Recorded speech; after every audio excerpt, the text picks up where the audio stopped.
The first face-to-face meeting between the U.S. and Iran since President Trump agreed to a truce.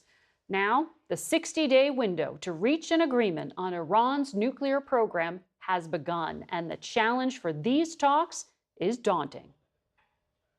What the president has asked us to do is turn over a new leaf, to transform our relationship with the people of Iran and to extend an outstretched hand that says to the people of Iran that if your leadership is willing to give up being a driver of regional instability, if they are willing to give up nuclear weapons ambitions for the long term, then the United States is willing to fundamentally transform our relationship with that country. Our CBS News poll out this morning shows that more than 3/4 of Americans want to end the conflict now, with 69% saying the conflict with Iran was not worth the costs. More than half, 57%, say the president's war with Iran created more problems than it solved. And 2 in 3 believe that the administration reached agreement with Iran mainly because it wanted the conflict to be over. We're joined now by UN Ambassador Mike Waltz, who joins us from New York. Good morning and happy Father's Day. Hey, good morning. Thank you. And happy Father's Day to all the great fathers out there. Strong men make strong families. Thanks. Well, Ambassador, the war is unpopular, as you just heard, but how it ends matters, as you know. CBS's Olivia Gazis is reporting that senior members of Trump's national security team, including Secretary Rubio, remain doubtful Iran will comply with this deal's terms. The CIA director presented Trump with intelligence indicating inconsistencies with Iran's commitments. So if even the president's own team doubts this is a win, how do you sell this to the public? Well, Margaret, I'll go back to other polling that shows that the American people absolutely agree with President Trump that Iran can never have a nuclear weapon. Of course, we all want lower gas prices. They are lower, below $4, and falling with more work to do. They're cheaper than under the Biden administration. We'll remember just a few months ago when analysts were saying oil would be upwards of $150 to $200 a barrel, and it is not. It's now under 80. Of course, everyone wants cheaper energy, but what President Trump is doing is striking that balance with also ensuring that a genocidal regime that none of us trust can never have a nuclear weapon, and that process is underway right now as we speak.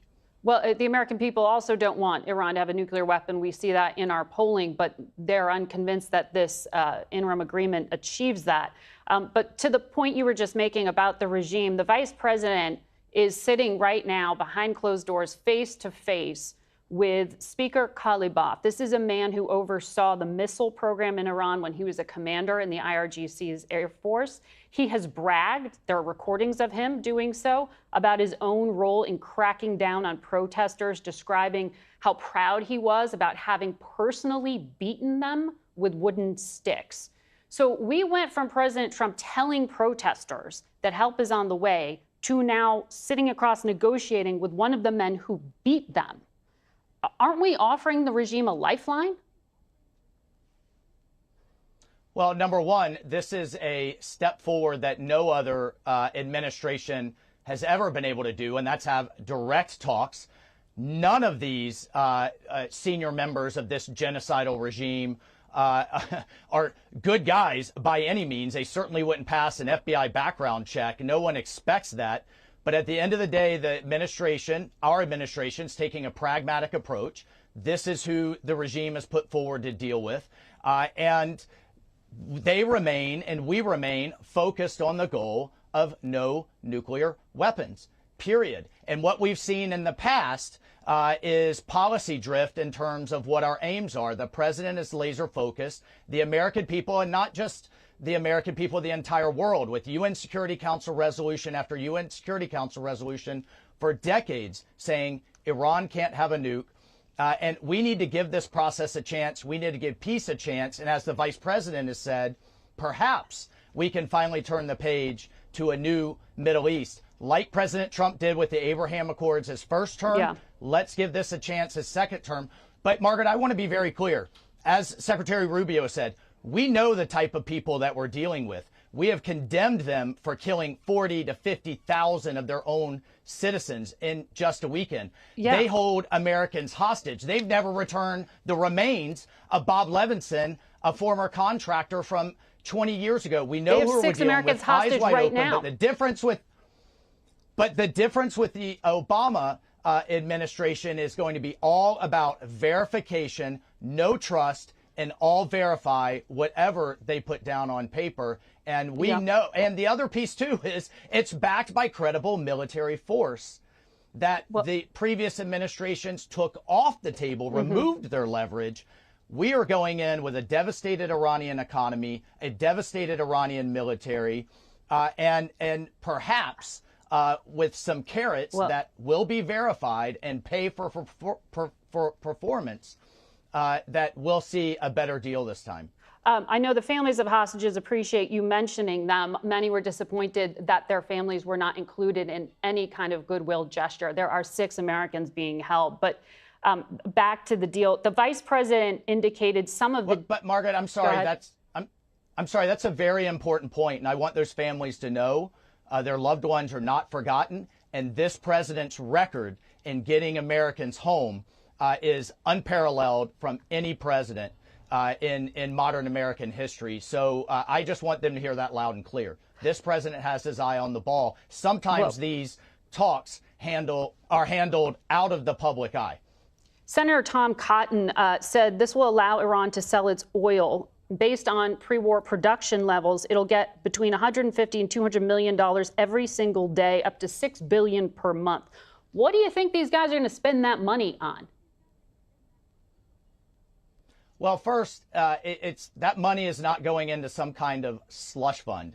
It oil is revenue. Going to places that we can still monitor. If it's not going to the places that were agreed upon, we can absolutely turn it back off. The president can put the blockade back in. He just said this morning, if Iran doesn't get Hezbollah under control to stop attacking Israel, that will be a violation. And he will go back to, again, the key point here is we have that military option and all options on the table.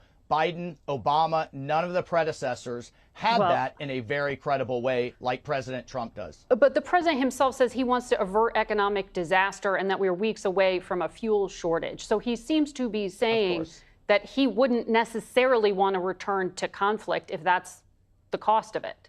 So the credible use of force seems in question. But there's some nuance there, Margaret, that in the United States, we are producing more than we ever have. Venezuela is now producing.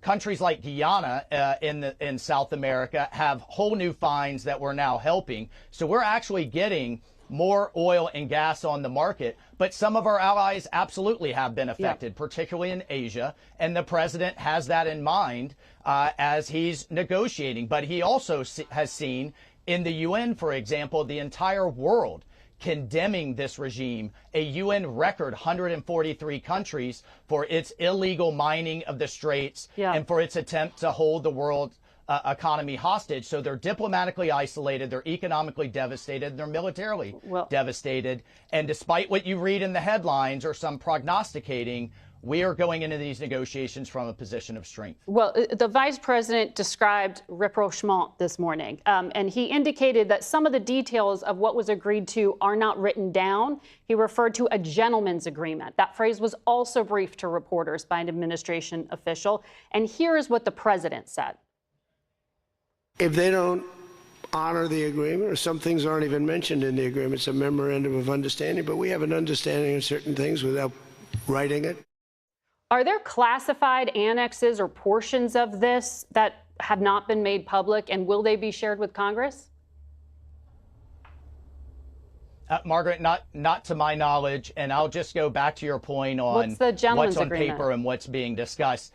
This is an ongoing negotiation that we've never before had directly with the Iranians. And I'll just say this from a lot of the doubts that you played in your opening. This is the same team that got all of the hostages out of the tunnels of Gaza that nobody said could be done. They got a ceasefire in place, not perfect, that no one said could be done, that took care of the Maduro regime.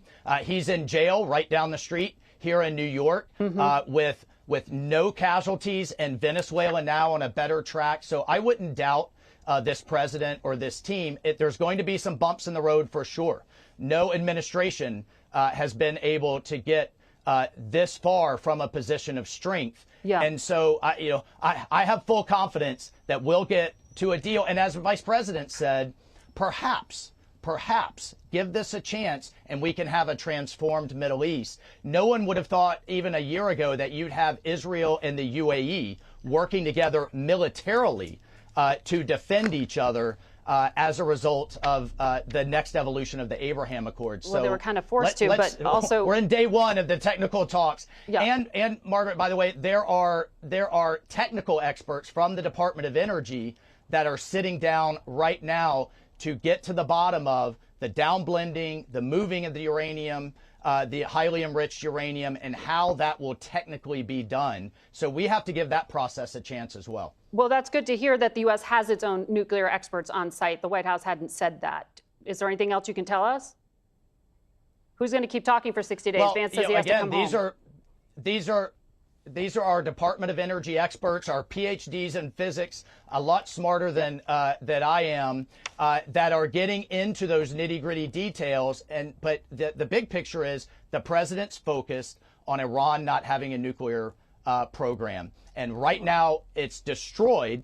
And we're going to keep it destroyed and have it permanently destroyed, as opposed to the past where it was ongoing and we were basically bribing them to not continue. It's a totally different negotiation dynamic. Well, that stockpile was shipped to Russia and the JCPOA. There were limits. We want to see what limits these U.S. negotiators are actually able to secure. And we'll watch that diplomacy. Thank you very much, Ambassador Waltz.